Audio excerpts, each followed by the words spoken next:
Hi, my name's Serafina and you're watching my channel Fina Makes. So this is the first video that I filmed in a while. A lot's gone on in the last couple of months. I have relocated cities. I now live in Bristol and I finally got a studio space after a year of filming in the corner of my living room, which is amazing. It's not without its problems, so there might be some background noise, so please bear with me. In today's video, I'm going to show you how to drape a bodice block on the mannequin. So people ask me sometimes whether I start from scratch every time as a professional pattern maker and somebody who makes things for other people, if I start from scratch every time by making a new block. So you can make blocks from the instructions that you get in books. That's absolutely fine and absolutely valid. It's a little bit hit and miss though, because you're using formula rather than 3D shape. So I generally prefer to either start with a block and customize it, and I've got a video on that you can have a look at, or often if I'm doing a pattern or a block for a specific body shape, say for a company, or I've padded the mannequin out and I know exactly what shape I want it to be, I will often drape the block directly on the stand. So if you've got a mannequin or a stand, mannequin, stand and dummy all mean the same thing. This is lovely Sheila. Sheila's going to be my demo model for today. I'm going to show you how to drape. It's called draping when you do it on the stand. I'm going to show you how to drape a block directly on the stand. Let's get going. What you're going to need for this is a piece of paper, some pins and a pencil. I'm going to use a red pen so that you can see what I'm doing, but obviously when you're doing it, you're not going to be showing people on a video necessarily, so you can use a pencil. You want to get a bit of paper that is big enough to cover the front of your stand, like the front bodice section of your stand. So if you're lucky enough to have a professional stand like this, like a Kennet and Lindsell or a Stockman or something like that, it will have the seams on it already. You've got shoulder seams, you'll have a neck seam. Usually there's a seam down the centre front and the centre back, and you'll have side seams and the waist line, it's usually marked with tape. If you've got one of the adjustable mannequins, then what I suggest doing is covering it and marking your own seam lines on there. So you can get fashion tape, you can even do it with pen if you wanted to do that. Just be careful that the lines are straight. So you want your centre front line and the centre back line. You need to have your shoulders marked. It's useful to have some kind of bust dart-ish something. The side seams are absolutely vital. And then on Sheila here, Sheila's got a seam running through the bust, so like a princess seam, that's really, really useful for ascertaining the bust point and the bust position. The piece of paper I've got is yay big, and what I've done is, I always do this, I've folded one edge, and the edge I've folded is the edge that I'm going to pin to the centre front. The reason I do that is twofold. Number one, I know that I've got a dead straight edge. Number two, it strengthens the edge. So if that was just one single layer of paper and a cut edge, it might rip, it could fold, it might be a bit wobbly, like whatever. If you fold it, you know it's stronger and it's absolutely straight. So first thing I always do is pin. I always do the front and then I match the back to the front. And then the first thing I'm going to do is pin the paper onto the centre front line. So the folded edge, you want to line it up to the centre front.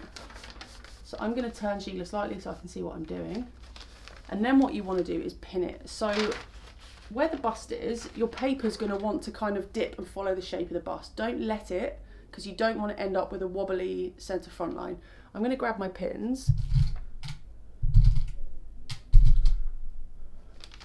and pop a few pins in the top of my mannequin here. You can get one of those wrist pin thingies, they're quite useful. It's on my to-do list to make another one. Right, so we're going to pin just this top chest area here. And I always put a minimum of 2 pins, if not 3, so that it's really, really strong. If you just put 1, the paper can pivot and then you end up potentially ripping it and it moves location. So that's that section. Next up, we want to pin the bottom waist. So as I said before, we don't want to make it dip across the bust. So what I do is I put my hand on the bust and then bring the paper down. So I let this bit that's in the centre of the body, I let that do what it needs to with this flat to bring that to there. And then I'm going to pin the waist, again with a couple of pins. So far, so straightforward. So next I want to pin it round about the bust point, and I'm going to mark the bust point on the paper. This secures this bit of paper and means that it doesn't drag backwards, because then you'll end up with something that's too tight across the bust. So even though you can see the paper here is sticking away from the body because it's going into the centre section, if you look at it straight on, you can see that it runs absolutely straight down the centre front line. That's what you're aiming for. It's also worth noting at this stage, just bring the paper up. Mine is just amazing. Bring the paper up and just check that it covers the side neck point. If it doesn't, you need to shift the paper up slightly. It's less important to have excess paper at the waist and below. It's more important to have enough to go up and over the shoulder. So remember, it's a 3D shape, so it's going to go up and over the shoulder, so it needs to be longer than the visual height, if that makes sense. So we've pinned this. Now I need to mark my bust point. Sheila has got a seam, and I can see that her fullest part is there. So Sheila's bust point is there. I don't know if you can see that.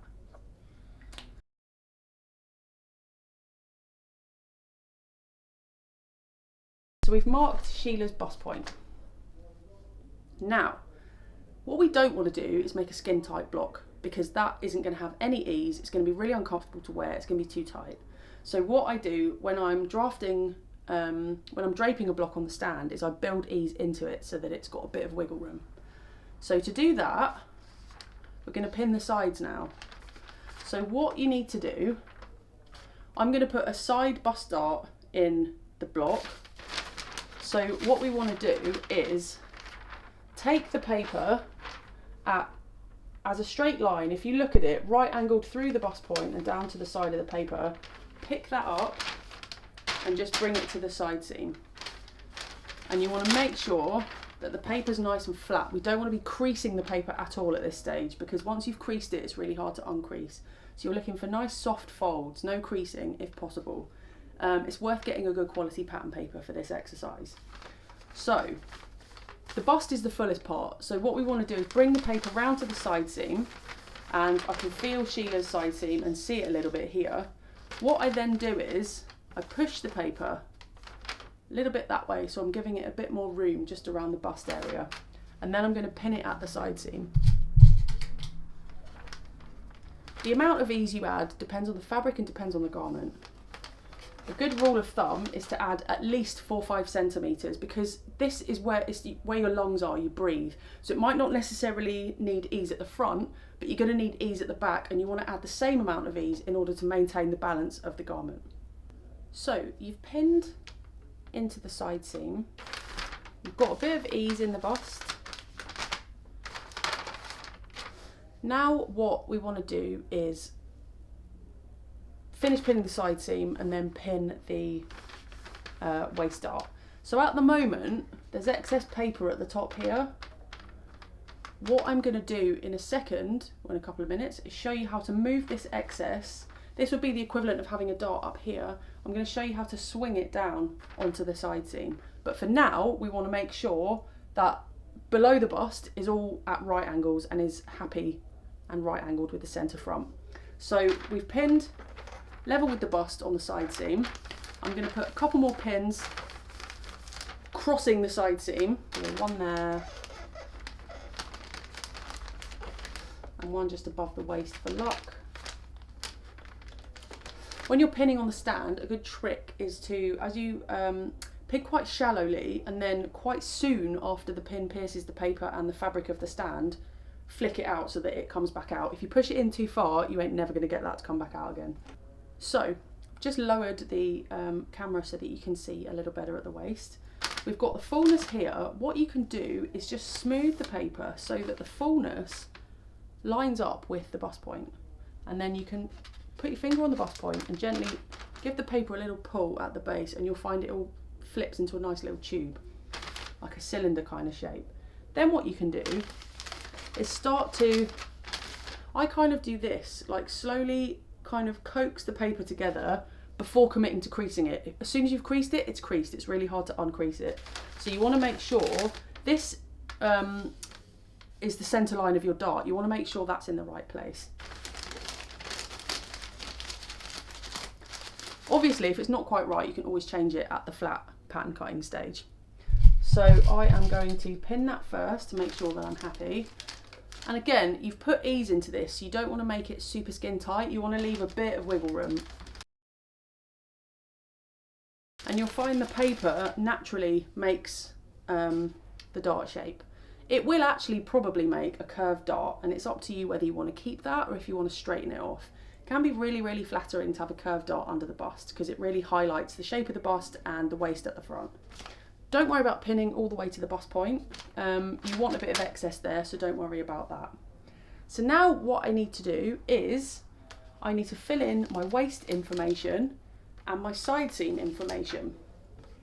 So I am going to drop my side seam pin. So I pinned it level with the bust, but darts don't look really good absolutely right angled to the bust.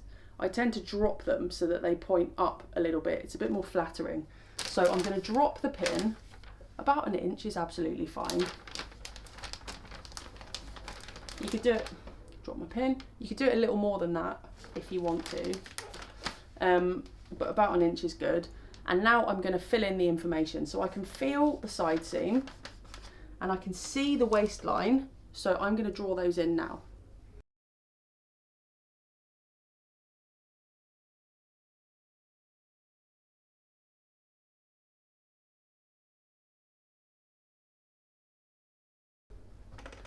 Draw my waist in, I've drawn my dart in also, and I've drawn my side seam up to that pin. Fabulous, so far so good. What I like to do at this stage is just cut a bit of this paper off at the bottom because the body at the waist, particularly on mannequins, starts to go back out at the top hip, and what you're actually doing is putting the paper under a bit of stress. So I'm just going to trim, I'm going to leave a bit just for safekeeping. I'm going to trim most of the paper off at the waistline, but I've still left about ½ centimetre, like a quarter of an inch. And I've also trimmed a bit off the side of my paper here because I didn't need it to go all the way around to the back. So now what we're going to do is take this excess, it's fabulous shape that she's got going on here, and we're going to coax that down into the side seam. Put my hand behind the paper and I'm just gently, so it's up there now, literally put your hand behind and just pull the paper down. I'm not creasing anything, that's the crucial element of it. As soon as you crease the paper, it's really hard to uncrease. It's not impossible, but it just makes your life a bit more difficult and it's unnecessary. So, thumb in there, pull that paper down, and for now, I'm going to leave it there and I'm going to pin the chest because what I'm going to do is solidify the neck shape, the shoulder line, and start doing the armhole so that I can get rid of this bit of paper so that I can make the bust dart properly. So in this section, I start with the neck. So my technique here is to draw a bit, cut a bit, draw a bit, cut a bit so that I get a really nice curve. If you try and chop it off straight away, you might end up cutting off too much paper, which is not the end of the world because you can just tape it back on again and keep drawing, but it just takes a bit longer and is a bit more messy. So marking the base of the neckline, mark as far round as you can until the paper starts to misbehave, and you'll know because it will kind of bend towards you and it doesn't want to play.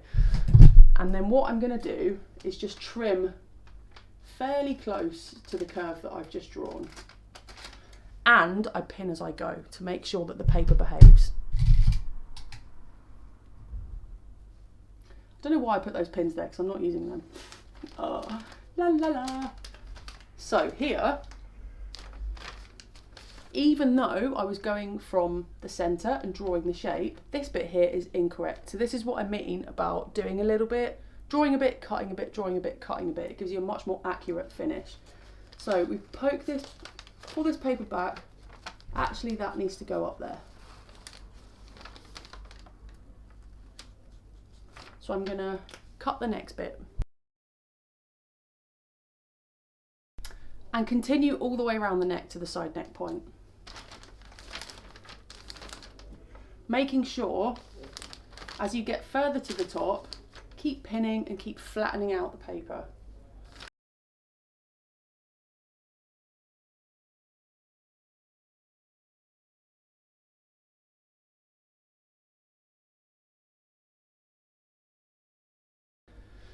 This makes you a very, very, very high-necked block.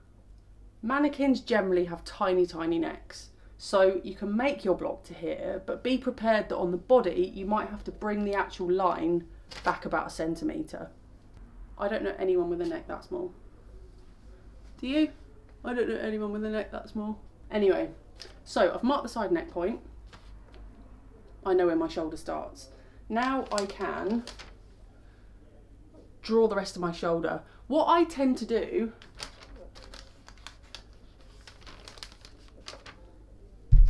is draw the shoulder in, but then at the flat stage I draw it with a ruler anyway, because I know that I might, because of the shape of the chest on the mannequin, I might end up with a slightly dipped shoulder.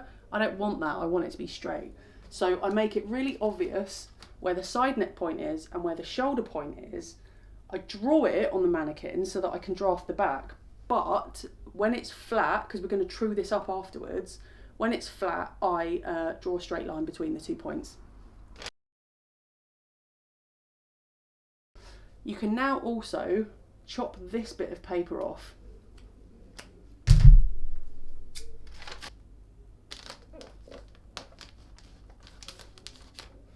I always pin crossways to the seam, because then the pins don't interfere with the seam line.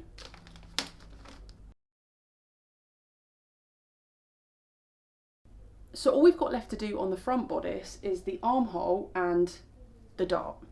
So for the armhole, it's a bit tricky. If you don't have an arm for your mannequin, it's a bit tricky to know where the armhole is. So if you know the shoulder measurement of the person you're measuring or of yourself, of who you're making this block for, take that measurement, or you can just do a bit of guesswork because you're going to be fitting it anyway. Even if I'm doing a garment with a sleeve, I always fit the body first before I put the sleeve on to make sure the armhole's good. If I'm happy with the armhole, then I add the sleeve, because there's no point adding an extra piece and then there's something wrong with the shoulder, you've put a sleeve on there already and the whole thing doesn't fit. I tend to do things in chunks and fit as I go. So on the mannequin, you can feel the armhole ridge going around the body. That ridge is generally a little bit too far out, which is why I suggest making this and then fitting it. My years of experience mean that I know roughly what an armhole should look like, and I know what a size 12 armhole should look like on a stand and things like that, so my eye is used to it. But for the initial stages and the first few times you do this, definitely fit the block, even if you're just trying it on somebody to see what the armhole looks like. So because this is a curved shape, we're going to have to do the same thing that we did with the neck and trim as we go, because otherwise the paper is not going to have any of it. So what I generally do is the top kind of quarter-ish of the armhole, and then give it a little trim.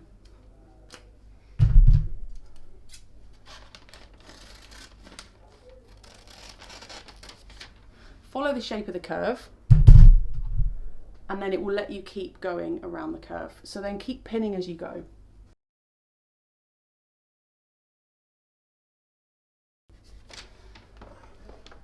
On the side here, you can see that Sheila has got this little metal plate. Nobody's arm is that small. So generally speaking, on a mannequin, I tend to come down about 1 inch underneath this plate, at least. Sometimes you have to make it bigger. Also, it depends. I've got quite big arms, so I need bigger armholes. Some people have little skinny arms, so they need smaller armholes. It depends on the body. So I generally come down 1 inch below this metal plate. You can see here I've followed the curve and I want my dart to come down. You can see the paper, because it's flat here, this is just doing what it needs to do now. It's kind of folding down there. So at this point, if you want to stop and pin your dart, you can absolutely do that. That's what I'm going to do. So we've got our bust point and we know where our dart's going to be. So I'm going to push the paper up here so that it points directly at the bust point. Then I'm going to bring the excess paper over and do a similar thing that I did under the bust and just coax the paper together and then give it a crease. Once you've cleared this section, so once you're kind of getting towards underneath the arm, you should be able to do this with the paper. And remember, you've put ease into here, so it's not going to be skin tight to the bust. You don't want it to be skin tight or mannequin tight.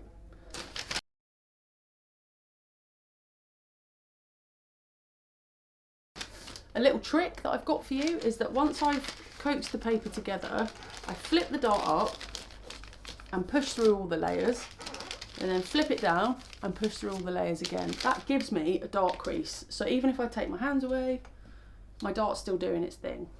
Then I'm going to pin that in place. I also trace it, like draw it in with a pen, so that I've got a record. If you crease the paper, it gives you a nice groove that you can then draw into. And then I'm going to pin it.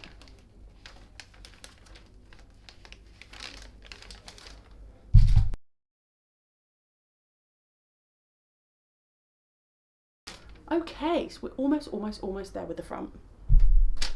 What we need to do, have a little look at the armhole. So we've got the metal plates here. I want to go about 1 inch underneath, right there. Generous inch. I think I've probably gone 3 centimeters. So then you can connect what you've done with the line that you've just drawn, which makes a nice happy shape. And then I'm going to finish drawing in my side seam. Bonus points if you can try and get your underarm to be a right angle, because that's going to give you a really nice smooth curve around the arm. The bust dart I always push down, so I do that and then connect the 2 lines. So I'm going to finish trimming this and I'll see you in a sec. Here we have our front bodice block. Notice I've left extra paper on the shoulder, the side seam and around the waist, so that if you do need to go back and just true any edges, you can do, but you've got the basic bones of your shape, and she's got ease across the bust as well. I'll see you in the next part when I'll show you how to do the back to match the front.